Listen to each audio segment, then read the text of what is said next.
recognized. Explain the provisions of Senate Bill 765. I understand there's committee substitute without objection.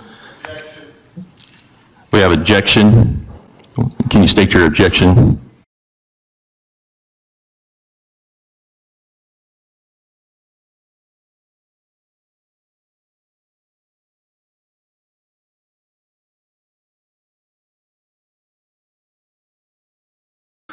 This bill allows for or says that if a company, private or public, places a vaccine mandate as part of their policy, either written or verbal, that they have to give them this form that you have in front of you, allowing them to have a conscience and privacy exemption option, and then goes from there. I will note the bill does not tell a business they cannot mandate a vaccine. This bill is designed specifically to protect civil liberty.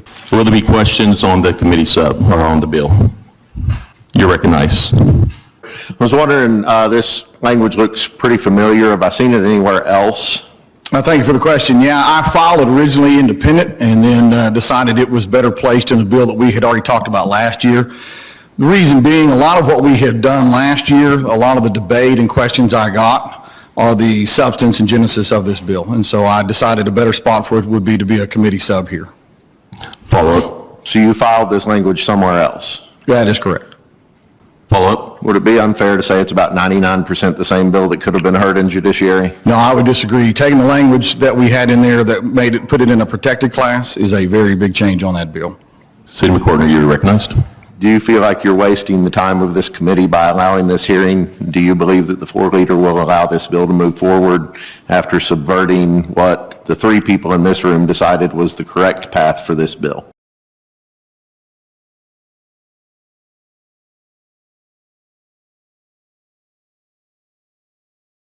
Yeah, thank you, Mr. Chairman. No, I do not believe I'm wasting the time. And I've heard this stated very well before, that it is always a good place for us to discuss these difficult issues, even if it's in committee. And I think that the caucus is very behind this issue as a majority. And so we'll see where we go from here. But it is never a mistake to argue a bill in caucus or in committee.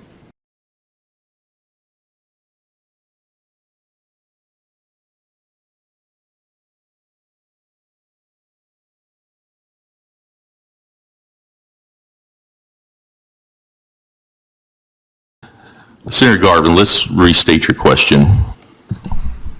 Thank you, Mr. Chair. My question is, would you believe that in order to meet CMS requirements in regard to testing unvaccinated staff, if 100% of the employees that I work with decided not to be vaccinated, it would cost us approximately $60,000 per month, and that would lead to a shutdown without having any federal assistance, any COVID money. It would shut us down within 60 days. Thank you for the question. I think the bigger number we have to look at is the 35% mentioned in the CMS case. Could you keep your doors open if 35% of your employees walked out or were willing to be fired because they won't take the vaccine? That would be a little bit more of an interesting question, because now you have to shut your doors. Follow up. Never mind. I'll wait. Do you know if there's any testing that's being provided by the federal government at this time? Thank you for the question. There is a plethora of tests out there, lots and lots of tests that are offered for free. Senator Garvin, you're recognized. Thank you for the question. Did you know that there were actually several times during the COVID pandemic, even up until 30 days ago, where testing was not available? This plethora that you speak of was actually not available to long-term care facilities across the country? Yeah, thank you for the question. I know that it comes and goes. There's more. I go back to my 35%. Could you keep your doors open if 35% of your employees walked out?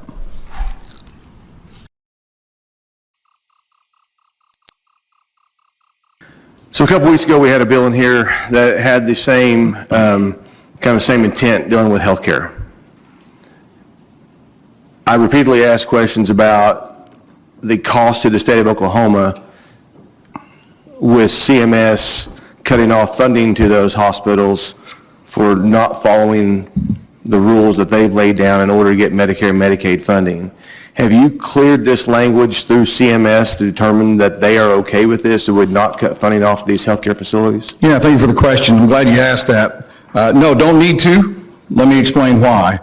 There are a few assumptions that would have to be made to say that we're going to miss $5.5 billion. I believe that's the number that was quoted in the Oklahoman that you're using. There are several things we have to tackle when we're looking at this. Number one, and I'm going to go back to the majority opinion in the CMS, the Biden v. Missouri case. So in that case, if you look on page, I believe it's on page 3, it says on November 5th, 2021, the Secretary issued an interim final rule amending the existing conditions of participating in Medicare and Medicaid to add a new requirement that facility ensure that their covered staff were vaccinated against COVID-19. Here's the catch. In that ruling, it says the rule requires providers to offer medical and religious exemptions and does not cover staff who telework full-time. So in that ruling itself, the Supreme Court said that that is a policy that they had in order to hear this bill and rule the way that they did. So CMS actually said that they have to have exemptions in order for them to have this. That's part of the contract and part of the ruling. So what I look at when I look at that is they open the door wide open for us to say that we're going to do exemptions in the state. The other side that I would argue on that is in order to shut down $5.5 billion, the CMS would have to shut down every hospital and every healthcare facility. I went back and looked and reviewed the records on how many hospitals have been shut down nationwide. I had a very hard time finding any hospitals that had been shut down. Found one a year or two ago who had actually violated privacy rights of their patients and their nurses. I think the real story, other than the $5.5 billion that you're talking about, is 35. So if you go back into that very ruling, I think it's on page 2.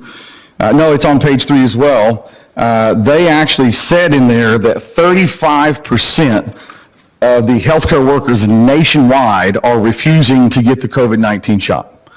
35%.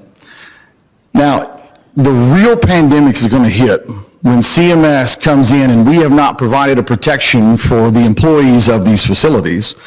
To add an exemption, as is already stated by CMS, it's already stated by the military honors these things, it's already stated in court precedents. And so if we have our hospitals, for example, in Durant, I talked to the hospital administrator, the CEO of Alliance in Durant, and asked him what would happen if 35% of his employees were fired because they refused to get that shot and because we did not provide them an exemption, as CMS has already stated. He would have to shut his hospital down. So imagine if we don't provide a protection that CMS has already said is a viable protection. The Supreme Court has already said this is a viable way to go forward, is to allow an exemption. Just imagine what would happen to our hospitals in our rural areas especially. You would have a mass pandemic of hospitals shutting down statewide. So no, I would not agree with that on what we were talking about with the number of dollars shutting down. Sir Burstyn, you recognize for debate. Thank you, Mr. Chairman. I think there's a couple of points that we should remember. It was stated a little bit ago that every business of whatever size is going to have this form and oversee this. In reality, in the bill, it makes it clear that it is only those who require vaccinations or immunizations to actually offer this. If you're going to require that, then the least you can do is keep some paperwork with your employees. 2, it would seem that some are suggesting that it's the best policy is to surrender Oklahoma citizens' beliefs, conscience, and privacy rights because we fear possible bureaucratic overreach and possible acts of vengeance by some agency that has a tremendous amount of power. Employers, and I think that is wrong, and I think that's one reason why we need to pass this bill. Employers do not have the right to demand employees disclose all of their health issues or all of their medications or all of their vaccinations. There's supposed to be privacy for citizens. We can't be making our decisions regarding citizens' rights based on fear of CMS or any other bureaucracy.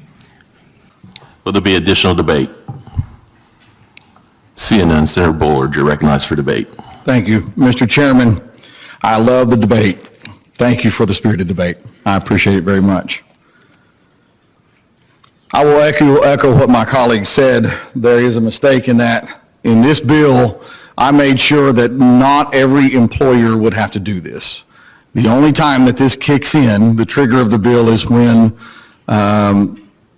the employer puts a mandate policy on. So if a farmer doesn't put on the mandate policy, they're not going to have to do it.